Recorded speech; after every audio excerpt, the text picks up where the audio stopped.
vídeo de hoje nós vamos continuar a conversa da semana passada com o professor Raulis Brito sobre um dos hábitos que a gente conversou, né, semana passada, que é a meditação. O que é meditar? Para quem é? Como a gente pode começar a praticar? De que forma essa prática pode nos ajudar na nossa jornada de autoconhecimento e no processo de tomada de decisões no dia a dia, sejam de escolhas alimentares melhores ou de escolhas para a vida? Fique com a gente até o final desse vídeo.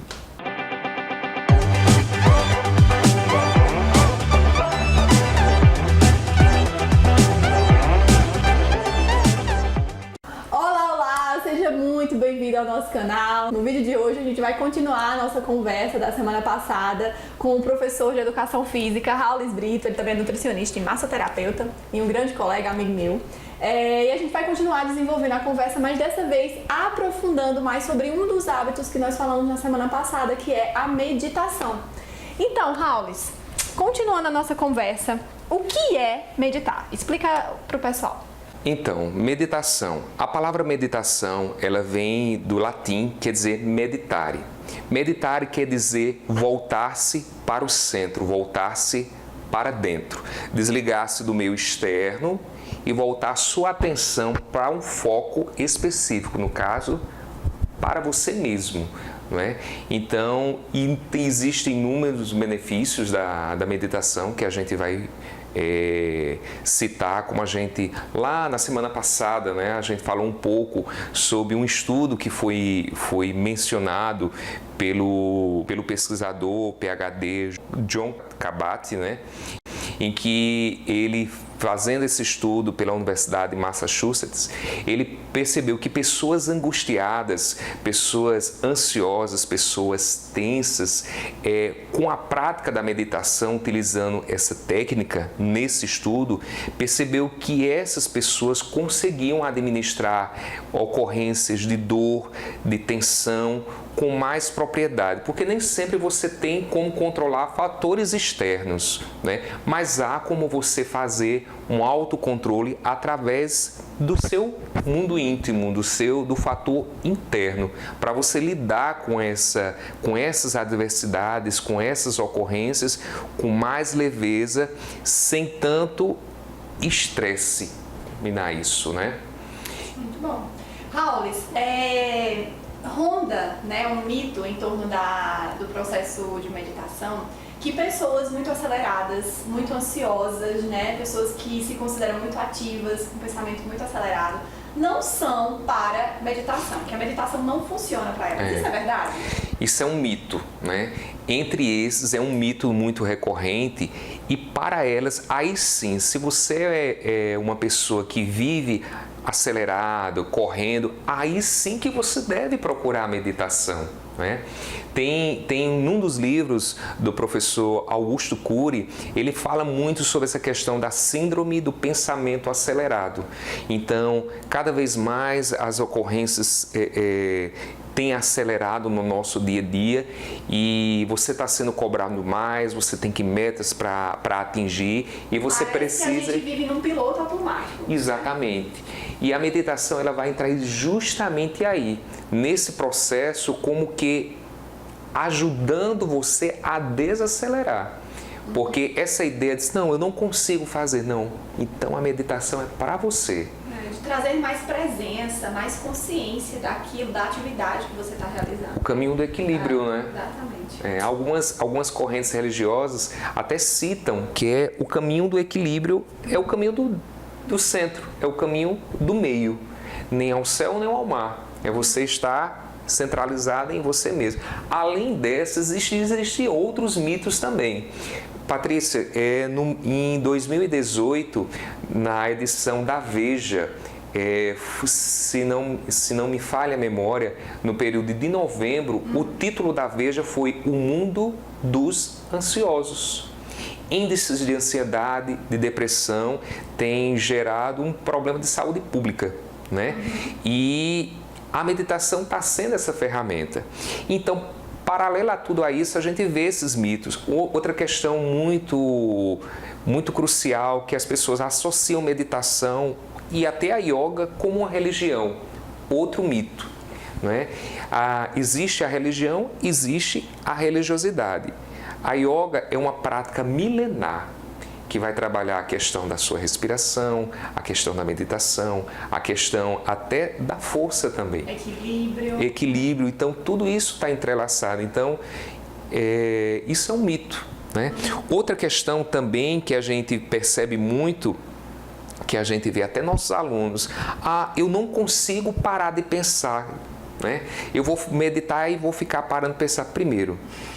A gente não consegue parar de pensar. A mente nunca para, né? E Buda, ele costumava dizer que o nosso pensamento é como um macaquinho inquieto pulando de um galho em galho. E a meditação, ela nos ajuda a tornar esse movimento mental de maneira consciente. Não que você vá colocar uma tela em branco na sua mente, mas você vai observar. A meditação é aquele que observa em que frequência e que pensamento você está direcionando aquilo. E você começar a selecionar esses pensamentos. Inclusive, a gente pode eleger, né, inicialmente uma âncora no processo, isso. Nas práticas de yoga e de meditação mesmo. A gente pode eleger a respiração como âncora, né? E na hora que os pensamentos rondam a nossa mente, a gente gentilmente volta o foco para a respiração. Excelente, realmente esse é o foco, né? De trabalhar essa questão dessa, como você mesmo diz, a âncora. Fugiu, volta para a respiração, né? Do mesmo jeito que a respiração ela tem um poder, quando as nossas emoções de raiva, de rancor, de ira acelera, e quando a gente está em estados de paz interior, de tranquilidade, a respiração ela calma, nós podemos fazer através da respiração essa modulação. Perfeito, Raul. Como é que a meditação na prática pode nos ajudar nesse processo de autoconhecimento, de nos tornarmos pessoas mais conscientes, ao ponto de que a gente até se depare em situações tomando decisões, né, de forma mais consciente, sem agir muito no piloto automático e até se surpreender com o próprio comportamento. De repente, observando uma situação que você não agiria, né, com tanto equilíbrio, com tanta clareza, provavelmente se exasperaria, se irritaria e você se percebe no momento lá tomando uma nova postura. Como é que a meditação pode nos ajudar, né, nessa jornada de nos tornarmos pessoas mais equilibradas, mais centradas?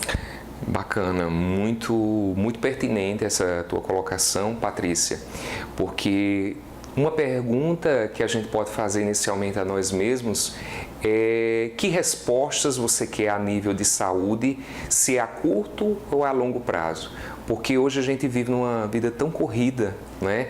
E a gente vive mais ou para o futuro ou para o passado, né?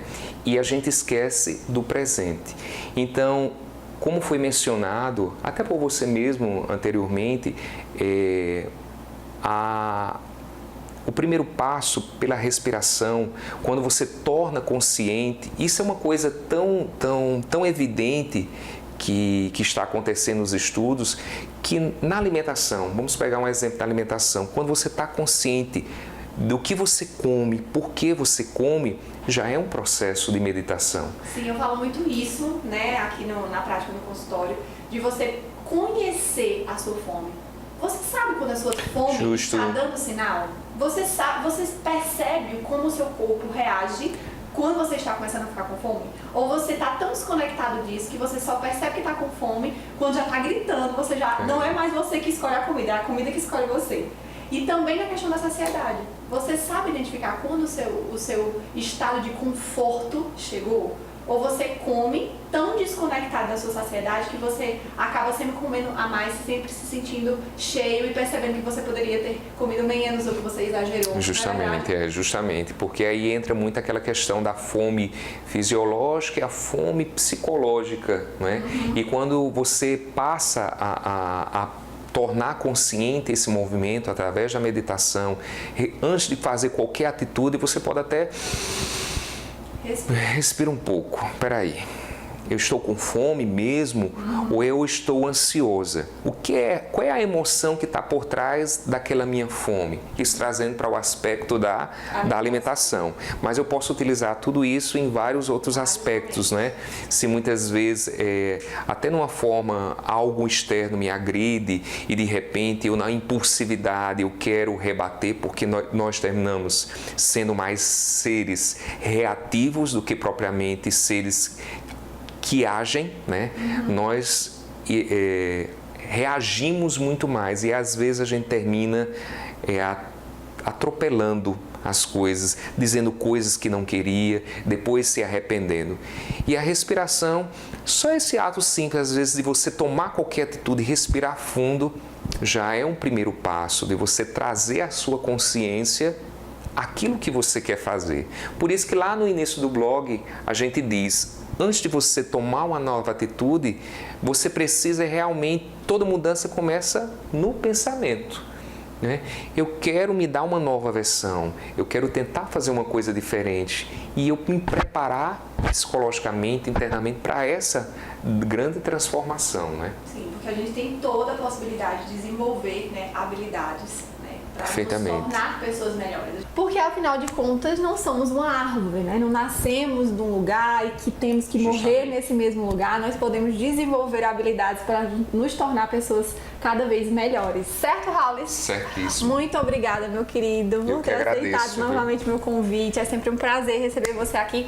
Volte mais vezes. Certo? Ok, obrigado, pessoal. Eu espero que você tenha gostado. Se você gostou, curte, compartilha, se inscreve no canal e volta semana que vem por aqui pra gente conversar mais.